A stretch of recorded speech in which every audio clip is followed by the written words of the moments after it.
Thank you for the invitation. I'm very glad to be here. And I know I'm kind of standing between you and your lunch, so I will make this shorter. Right? So today I will talk about inference of breakpoints in high-dimensional time series. So this is basically about change point detection. For change point detection, there are basically two kinds of change point detection. The first one is online version change point detection. The other is offline change point detection. So online change point detection means that we keep getting new data set. And the goal is to detect the change as fast as possible. And the other, which is called offline change point detection, the goal is to estimate all the breakpoints simultaneously as precise as possible. And hopefully, we can make some inference about the breakpoints that we estimated. So about today's talk, I will focus on the second one, so the offline version change point detection. So about offline change point detection, there are various kinds of change point detection. So say mean change, variance change, structural change, or distribution change. Here we will focus on mean change. This can be generalized to variance or structural change. But if you consider the distribution change, probably we should consider more involved statistic. And also the motivation of the project is that because nowadays we're more and more involved with high-dimensional data. So what do I mean by high-dimensional data? So for example, you can imagine that we gathered observation from various locations over a certain time period. Then we will have a panel data, right? So high dimension means the P, the locations, can be very large. Or we can say the dimension P, theoretically, we allow that to increase as n increases. So this is what I mean by high dimension. So each time series is one-dimensional, and you stack a lot of time series together? You can think of that way, yes. So for each location, you observe one time series, and if you put them all together, then you have a panel data, which is so multiple time series. For example, you can imagine the temperature data you gathered from various locations over the world over some time period. Then that is an example of the panel time series. And typically, when the time range is not too short, you will observe more than one breaks. So therefore, the task here is that we want to being able to identify all the breaks. Next is, so when a break occurs, it's not necessary for the break to occur simultaneously for all the sequence. So we consider a panel data, right? So it's possible at each time point, only a subset of the sequence jump at that time point. So the break can be sparse. The next point is dependence, because we are looking at temporal and cross-sectional data, so it's very natural to assume that there exists a certain dependent structure from the time domain as well as the space domain. So there is certain dependence structure there. So how to capture the dependence and take into account in our analysis is a task. The last one is that because here I am going to provide you some theoretical results. So we hope that we can incorporate as general settings as possible. So we try to make less assumption on our model, which means that if in reality you want to really apply the method, probably you want to put more structure, right, for different situations in order to get more precise outcome. So here, let me summarize the tasks that I want to achieve today. So the first one that is we want to test whether there exists a break or not. So the testing procedure. So after the testing procedure, say we already know that we say that, okay, with a high chance, we think that there exists a jump. Then the next step is trying to locate all the time points that exist a jump, as well as the corresponding locations. We know that there are only a subset of the time sequence jump at that place. So therefore, we want to detect in all the locations. The third one is after we have estimated the brick size as well as the brick locations, we hope that we can make some inference about the brick size and brick locations. So that is to say, so this idea is commonly known as, say, confidence interval of the brick locations or the brick size. The next is, because we are looking at high-dimensional data, we want to know what is the allowance of the dimension p under the setting. So how large is the p that is allowed in order for the analysis to make sense? The last but not least is that we are also interested in the robust estimation of the long-run covariance matrix. For those of you who are not familiar with time series, the idea of long-run covariance matrix might be quite strange, but you can just imagine this as the covariance matrix. So basically it means that our result actually relies on the covariance matrix. And because here we have bricks, so therefore the ordinary way of covariance matrix estimation will fail due to the non-stationarity. So therefore, we need to come up with a robust way of covariance matrix estimation. This can be of independent interest. So here, this is a subset of our data. So this, we only take 20 states here from USA over a certain time period. This is the monthly unemployment rate over 20 states in USA. So here is a peak of the data. So look at the data, you can see that actually at a certain time point, you can see all of the sequence jump, right? But at a certain point, only a very small proportion of the sequence jump. So we hope that we can identify all of them. And also, when you look at data, sometimes you don't really know that, for example, somewhere here, whether the variation here is because of the variance or it's because of the underlying break phenomenon here. So before I move on to my model, I want to provide a brief literature review of high-dimensional chain point detection. So there are two keywords in this project. The first one is high dimensionality. The second one is multiple bricks.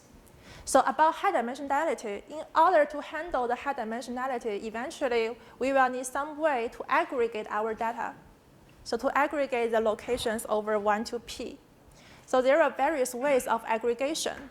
The commonly encountered way is, say, L infinity norm, taking the maximum of over all the locations. Say L2, which is square summation, or L1, and so on and so forth. So this is about high dimensionality. The other is multiple bricks. So previously, for one brick point, there are various well understood ways about locating one brick in time series. But because typically we will have more than one bricks, so how to simultaneously identify all of them is the question. So there exists several approaches. The first one is called exhaustive search. Exhaustive search basically means that we try to see, so if we know the bricks number equals 1, equals 2, equals 3, and so on and so forth, so we try all of them, and then try to figure out which one minimizes the loss function. So such approach has nice theoretical phenomenon, but it is computationally impossible because it's NP hard. So then there exists a dynamic version exhaustive search, which deals with the computational issue. The next one is called binary segmentation. Binary segmentation is quite popular, especially in biology. So the idea of binary segmentation is to say, so we look at the time sequence, and we first, we ignore the fact that there exist multiple bricks. We just think of that there exists only one bricks. So we use the time sequence to locate the first break point using the whole data set, using the technique for one chain point detection. After we have located the first break points, so we basically can partition our data into two parts. So before the break, after the break. And for those two segments, then we perform the one chain point detection for each of the segments. So we can keep doing that until some stopping rule is reached. In that way, we can perform the multiple breakpoints detection. So this is called binary segmentation. The idea is very straightforward. However, there is some drawback about binary segmentation is that, well, basically because it treats the time sequence as only one brick, even though there exists multiple bricks. So therefore, in the estimation, there exists cancellation. And also, it involves the problem of multiple testing. So multiple testing, basically, that is hard for you to control the error. Well, there are some variation of binary segmentation, like wild binary segmentation, to handle the cancellation problem. The third approach is called penalized-based approach. So basically, we put some penalty on the number of bricks, and through that way, we can actually derive the multiple bricks. And for penalized-based approach, typically it has a problem of computation issue. And such problem can be overcome using, say, lasso. The last one I want to introduce here is called moving sum. But this is actually the method that this is the closest to our approach. I will talk about MoSum later on. So here I cite some paper that is related to the multiple brick detection. All right, finally, we reach a point to introduce our model. So here, this is our model. So the model means that here, YT is observation. So mu means the trend. Epsilon t means the noise. So where mu equals f plus gamma. So f is some slowly varying functions, meaning that f can only change f is a very smooth function. Here, gamma I representing the brick at location mu I, k now representing the number of bricks. So that is to say, at each point mu I, there exists gamma I, which is also a vector. So mu, f, and gamma, they are all p-dimensional vector. And the mu I there representing the brick locations. Of course, all the numbers here are unknown, so we need to estimate them. So here, look at the gamma I. Gamma I representing the jump at this location, right? So we do not assume that gamma I, so for different locations, we do not assume gamma I to be so basically we do not assume the coordinate of the vector gamma I to be the same, which means that you can allow some coordinate to be zeros, for instance, meaning there's no jump at that location. And for the jump, for the sequence that jump, we don't assume they jump to the same level, meaning that they can jump differently. So mu of u is continuous in u? You mean here? This is continuous, but this is not because this is discrete. Yes? So just one question. You said that all of the parameters here are p-dimensional. Yeah, so here, gamma I is p-dimension. K now is some integer. You don't know. And then the unknowns are the gamma i's and the mu i's. The unknown are the gamma I and the k now. And of course, mu I as well. So we don't know the locations. We don't know the number of bricks. And we don't know how much they jump at each locations. But you know f of u? No, you don't know that. But we just need to impose smooth enough assumptions on f mu. Yes, typically in the literature, people set f mu to be 0, exactly 0. But actually, we can allow smooth varying function. Second? Or they could be just a constant? Yeah, it can be a constant, of course.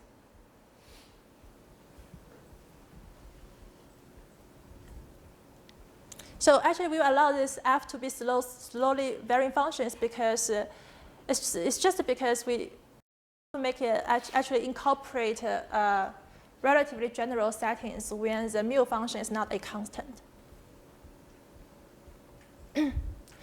So here, this mu representing the trend, right? So there are another term which is called epsilon t. Epsilon t, you can view that as the noise. Because we are looking at temporal spatial data, therefore the noise, it's natural to think that noise exists a temporal and cross-sectional dependent structure. So here, the most straightforward way of capture the spatial temporal dependence is to consider the moving average with infinitely many legs. So here, the eta, they are ID, AK are some matrix, p by p tilde dimension. So such model incorporate almost all the interesting linear models. Of course, if you want to incorporate the nonlinear time sequence, then we need to put more structure on the epsilon t. We can actually do that, except that we need to change the assumptions a little bit. And we need to pose stronger assumptions on the dimension p. But here, the linear model can actually already provide quite some intuition behind the idea. So let's focus on the linear model first. So for such linear model, we can look at some special case. So for example, if for AK, only the first one is non-zero. So if A0 is non-zero, then such error process will be temporally independent. So basically, we are assuming temporally independent sequence. If the AK is diagonal, then the process becomes spatially independent but temporally dependent. Okay, so here comes to our estimation procedure. So here, this is how we are going to estimate the gap. So because so if we can look back of our settings of mu, you can see that because f is smooth enough, so if we look at the right limit and the left limit at time mu, then the difference of the right limit and left limit will be gamma I at point mu I. So this is the idea behind the estimation. So if we can calculate the difference between the right limit and left limit, then when there is no jump at point mu, then the difference should be exactly 0. And if there exists a jump, the difference should be gamma k, representing the jump size. So how to obtain the right limit and left limit of the sequence? So it's natural to consider the local linear estimates. So here, this is some local linear estimate of the right limit and left limit respectively. So here, Wi is some wave function. I will save you from the expression of the W. Okay, so after taking the right limit and left limit, and then we standardize that by divided by the standard deviation, then we constructed our VI. So if VI is large, means that there's a high chance that there is a jump at that point. Therefore, in order to test whether there exists a breakpoint or not, we look at Tn, which is the maximum of all the VI. So here, this statistic Tn is used to detect whether there exists a jump or not. So well, you can skip the 2 lines. The first 2 lines basically explain why we have the next result. So let's look at the conclusion here. So this conclusion basically states that VI infinity norm is taking the maximum over all the locations. So this basically tells us that the distribution of our VI infinity will be very close to DI plus GIZ. So what is DI plus GIZ? Well, DI is only depending on the gamma I, so only depending on the jump vector. When there exists no jump, then DI will exactly equal 0. GI is a matrix. So this matrix only depends on the long-run covariance matrix, which can be estimated from our original data. So you can think of GI as some matrix that you know. Well, what about Z? Z is a standard Gaussian vector. So it's IID normal with mean 0 and the variance identity. So therefore, that is to say, actually the right-hand side, the distribution of DI plus GIZ is purely determined by the gamma I as well as the long-run covariance matrix. So using this result, we can actually reach the first theorem of this testing. So our test statistic can be approximated by D plus Z, where D only depending on the gamma, the jump vector. Z only depend. Z is a Gaussian vector, and the mean is 0. Variance is only depends on the long-run covariance matrix, which can be estimated. So this result, this is a Gaussian approximation result, and this result tells us that if we can estimate the long-run covariance matrix, then everything is given for this part. So then you can use either bootstrap or directly simulate Z in order to perform the testing procedure. So you can find the cutoff value for whatever significance level that you put there. So this Gaussian approximation is the baseline for the testing procedure. Can you say again what VI is? VI? Oh, yeah, sure. Wait. So here, this is VI. So VI is a difference of the left limit and right limit, and standardize it divided by the standard deviation. So the result only holds for Gaussian? No, it's not for Gaussian. So actually, Gaussian approximation tells us that even the original process is not Gaussian. Our test statistics, the test statistics is very general. We only need to assume certain moment assumptions on the noise. And the result told us the distribution of our statistic can be approximated by some Gaussian procedure.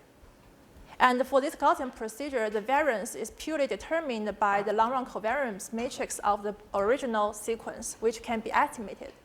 So therefore means that this result told us that we can use the distribution of some specific Gaussian to approximate the original distribution of our statistic. And because of this approximation, we can perform hypothesis testing for the Tn. And we can find out the cutoff value for Tn for whatever significance level that you specified.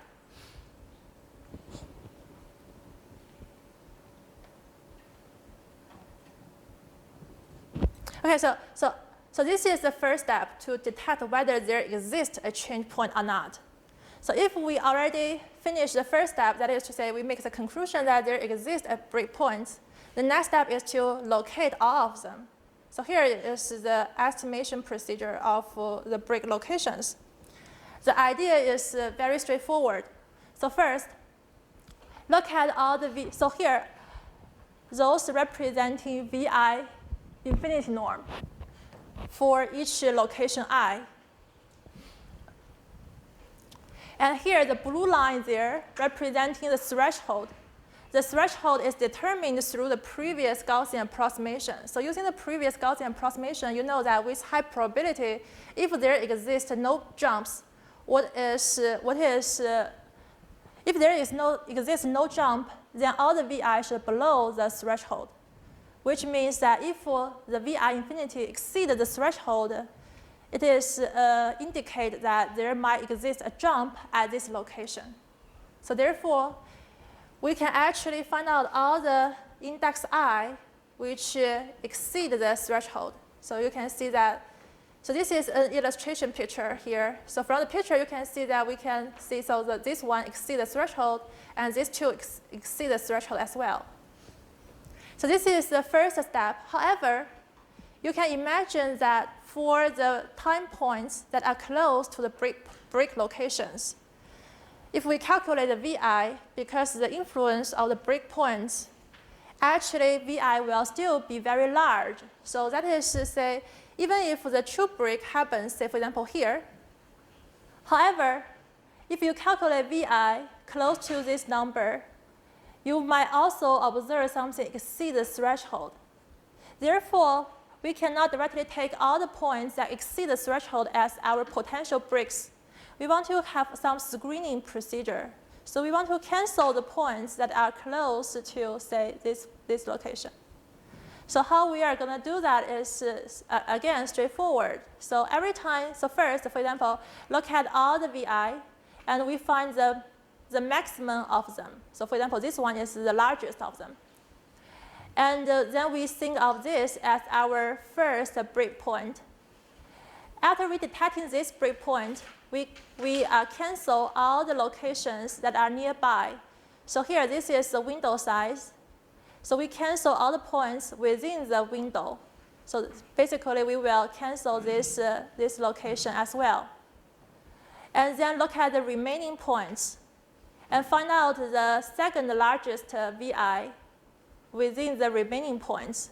And this is the second largest one. So we think of this as another break locations. So we can keep doing that until there's no points exceed the threshold. So through the procedure here, we have the estimation of the break location, the break number, as well as the break size. So this is our rough estimation. I will soon talk about a refined estimation. But actually, this rough estimation already provides us a very nice theoretical result. So let's look at the results here. So basically, under certain conditions, we can see that we can consistently estimate the break numbers, K now, and we can reach a very good estimation of the tau K. Tau K is, here tau K star representing the true break, and tau K hat is the estimated one. The order here, actually, if the sequence is one dimension, the best possible rate that we can achieve is delta square, 1 over delta square. So therefore here, even though we are considered high-dimensional time sequence, we only differs from the one-dimensional sequence from a log term. So here, this is a log term due to the high dimensionality. Here, this is the result about the jump size gamma k hat. Also, you can come up with some inference about the break size.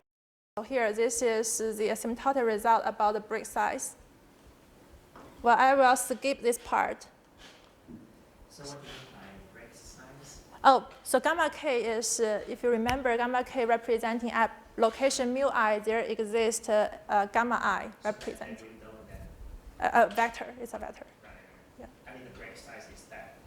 Oh, actually, typically break size is representing the infinity norm of the break of the vector.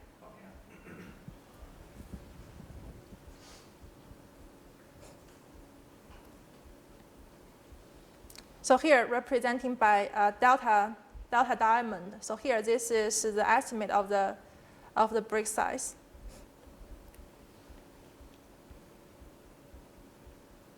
Okay, so now let's talk about the refined aggregation. So previously, that is the rough estimation. So now let's try to refine the procedure. So the idea behind the refined aggregation is that previously, if we look at our estimation, we are looking at so here, this is our statistic, so VI. We are looking at the infinity norm of VI. The reason we look at the infinity norm because we want to take into a consideration of the sparsity. So you can imagine that if for a sequence, many of them do not exist a jump at that location. If you consider L2 norm, then actually you introduce a lot of noise instead of signal. Using L infinity can take into a consideration of the sparsity. However, if we only look at the infinity norm, it only looks like the maximum of all the sequence. So therefore, you actually lose certain power if indeed certain proportion of the data jump simultaneously, because you only look at the maximum of them. So in order to take into consideration when the sequence jumps simultaneously, we come up with the idea of this refined aggregation. So the idea is to say for each time location, when there exists a break, we first look at Sk. So here, this Sk representing the locations from 1 to P that actually you think there exists a break. So previously for time sequence, we know that only a subset of the sequence jump, right? So now we just focus on the sequence. So probably I should write down something here.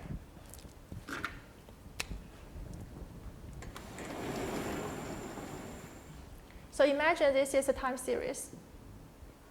So here, because we think of only a subset of them jump,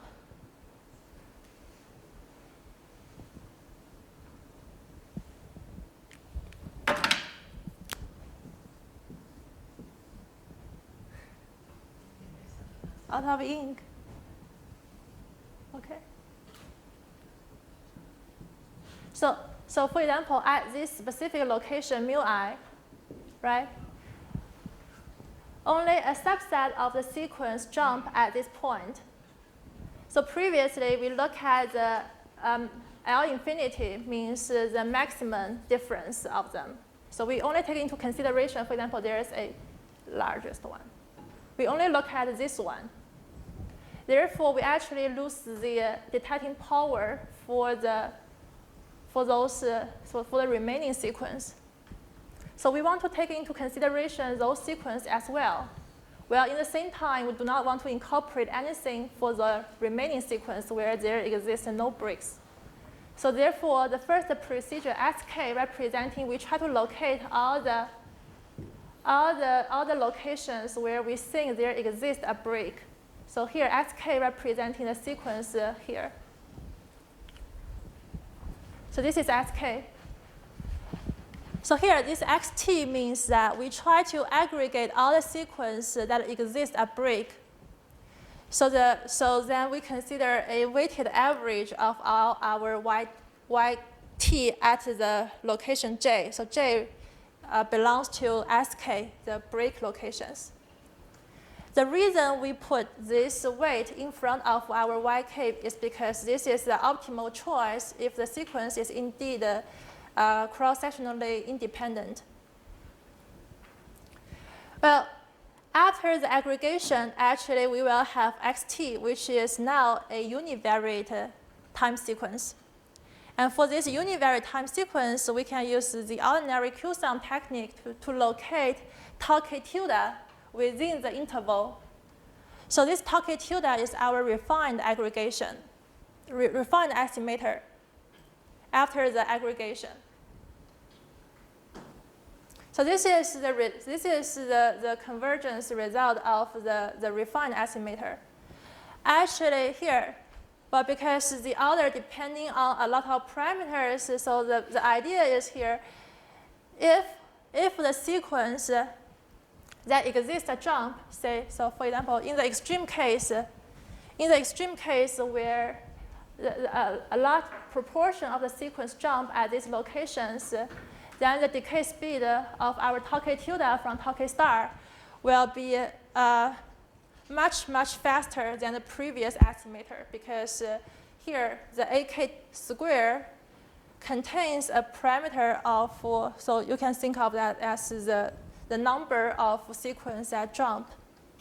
So if the number is large and if there is no cross-sectional dependence, then this is exactly the number on the denominator. Therefore, the difference can be very close. It can be very small. Here, this is a asymptotic distribution of the resulting estimate.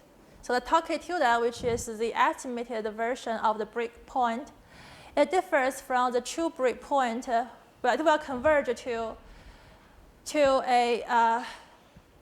some format of Brownian motion.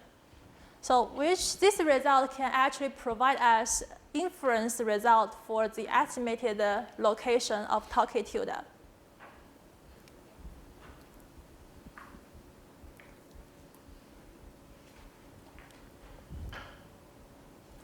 Okay, so at the very, so now we have finished the algorithm about how to calculate the break locations and how to estimate the number of breaks. So the next is about the long-run covariance estimation. Well, so about the long-run covariance matrix estimation, so previously, if there exists, so if the sequence is stationary, then we can estimate the long-run covariance matrix this way. So this line is the way that we can estimate the long-run covariance matrix if there is no breaks. But because there exists a break, we need to incorporate a robust way to estimate the covariance matrix. And the idea is that basically we want to truncate the segments if it exceeds a certain point. So here, this is the truncation function, Hij. Well, this is the consistency result of our long-run covariance matrix estimation. So this, the idea is to say, oh, okay, under certain regularity conditions, we can consistently estimate the covariance matrix in terms of the maximum norm.